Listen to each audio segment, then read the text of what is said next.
Praise the Lord. அனைவருக்கும் வணக்கம். Welcome to Tamil gospel tabernacle channel. இன்றைக்கு பார்க்கக்கூடிய ஆவிக்குரிய செய்தி என்னன்னு பார்த்தீங்கன்னா, அதோனியா ராஜாவாக தன்னை பிரகடனப்படுத்திக் கொண்டான். சாலமோன் சிங்காசனத்தில் வீற்றிருக்கிறான் என்று கேள்விப்பட்ட உடனே அதோனியா பயந்து போய் தன்னுடைய ராஜ குற்றத்திற்காக தனக்கு பாதிப்பு வரும் சொல்லி பயந்து ஓடி போய் பலிபீடத்தின் கொம்புகளை போய் பிடித்துக் கொண்டார். அதான் இப்போ இந்த நேரம் நம்முடைய ஜீவித்தில் உள்ள தோல்விகளுக்காக நியாய தீர்ப்பு வராமல் இருக்க வேண்டுமானால் நாம் பலிபீடத்தின் கொம்புகளை போய் பிடித்துக் கொள்ள வேண்டும். ஆண்டவருடைய பாதத்தை போய், நம்முடைய பலிபீடம் ஆண்டவர் தான், ஆண்டவருடைய பாதத்தை போய் இருக பற்றி கொள்ள வேண்டும்.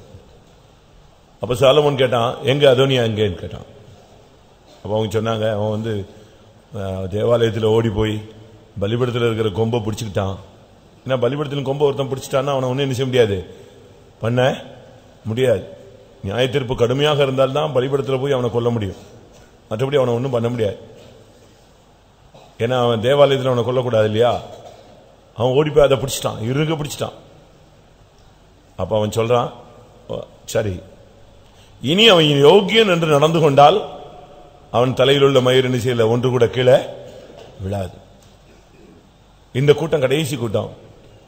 இன்னைக்கு நீ பலிபீடத்தின் கொம்பை பிடிச்சிருக்கிற, கர்த்தருடைய ஜீவனோடு பாதுகாத்து ஆபத்து, விபத்து, நாசம், மோசம், மரணம், நஷ்டம், துக்கம், வேதனை, சஞ்சலம், தவிப்பு, உயர்வு, பெருமை, மேட்டிமை, வசதி, வாய்ப்பு, ஆஸ்தி, கௌரவம், மானம், மரியாதை, ஸ்தானங்கள், இதை எந்த ரூட்லயும் உன்னை நடத்தியிருக்கலாம்.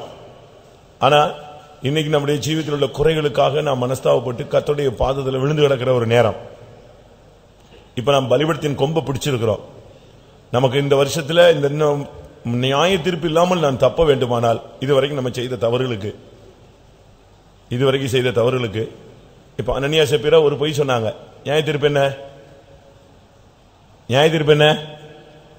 என்னது? சாவு, மரணம். அப்படி பழைய ஏற்பாட்டிலையும் புதிய ஏற்பாட்டிலையும் பாத்தீங்கன்னு சொன்னா ஜட்ஜ்மெண்ட் பயங்கரமா இருக்கும். இதுல இருந்து தப்புறதுக்கு ஒருத்தன் பலிபீடத்தின் கொம்பை இறுக்கி பிடிச்சுக்கலாம். இப்ப அவன் பலிபீடத்தின் கொம்பை இறுக பிடிச்சதுனால என்ன சம்பவித்தது? இப்ப அவன் சொல்றான், சரி வாசிங்கள் 1 ராஜாக்கள் 1 அதிகாரம் 50. 1 ராஜாக்கள் 1:50.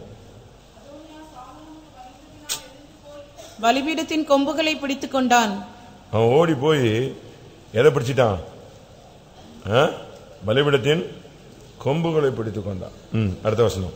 இதோ அதோனியா ராஜாவாகிய சாலமோனுக்கு பயப்படுகிறான் என்றும், இதோ அவன் பலிபீடத்தின் கொம்புகளை பிடித்துக் கொண்டு ராஜாவாகிய சாலமோன் தமது அடியானை பட்டயத்தாலே கொன்று போடுவதில்லை என்று இன்று எனக்கு ஆணையிடுவாராக என்கிறான் என்றும் சாலமோனுக்கு அறிவிக்கப்பட்டது.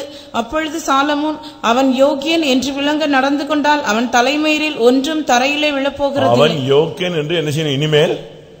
இனிமே அவன் எப்படி நடந்துக்கணும்? யோகியனா நடந்துக்கணும். எப்படி இருக்கும் பாருங்க.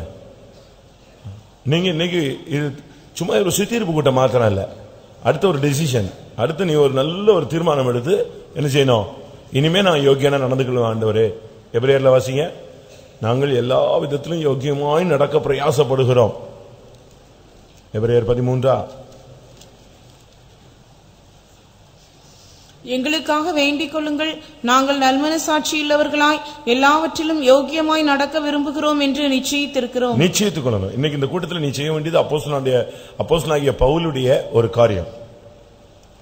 எபிரேயருக்கு அந்த நிருபக்காரன் எழுதும் போது அவன் சொல்றான், நாங்க இப்போ நிச்சயித்திருக்கிறோம். என்ன நிச்சயம்? எல்லாவற்றிலும் நாங்கள் எப்படி நடப்போம்?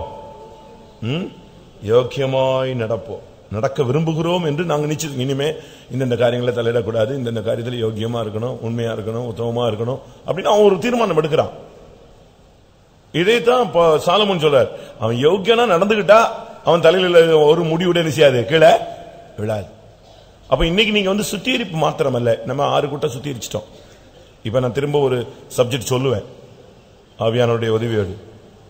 அது ஒரு சுத்திகரிப்பு. ஆனா அதுக்கு முன்னால ஒரு 10 நிமிஷம் 7:15 வரைக்கும் டைம் தரேன்.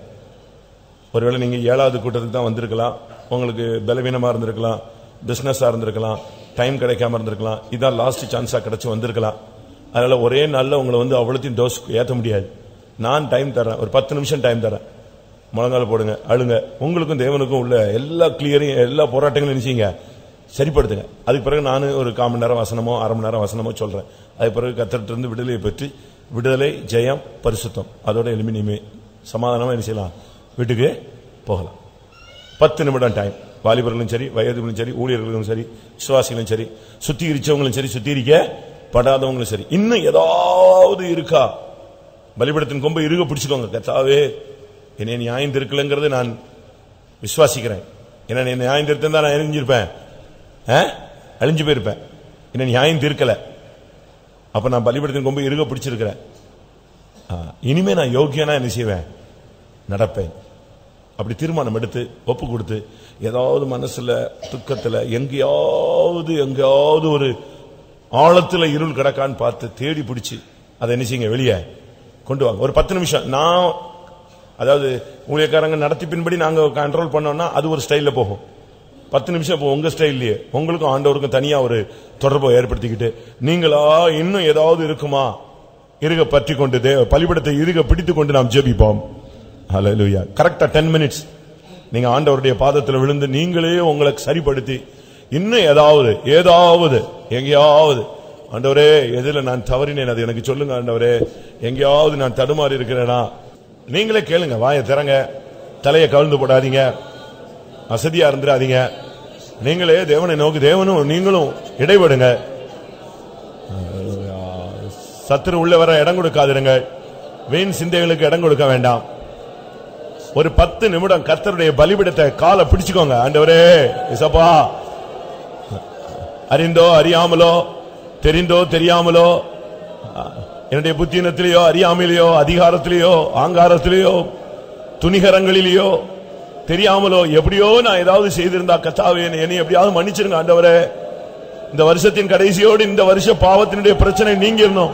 இனிமேல் நான் யோக்கியனாய் நடக்கணும் கர்த்தாவே.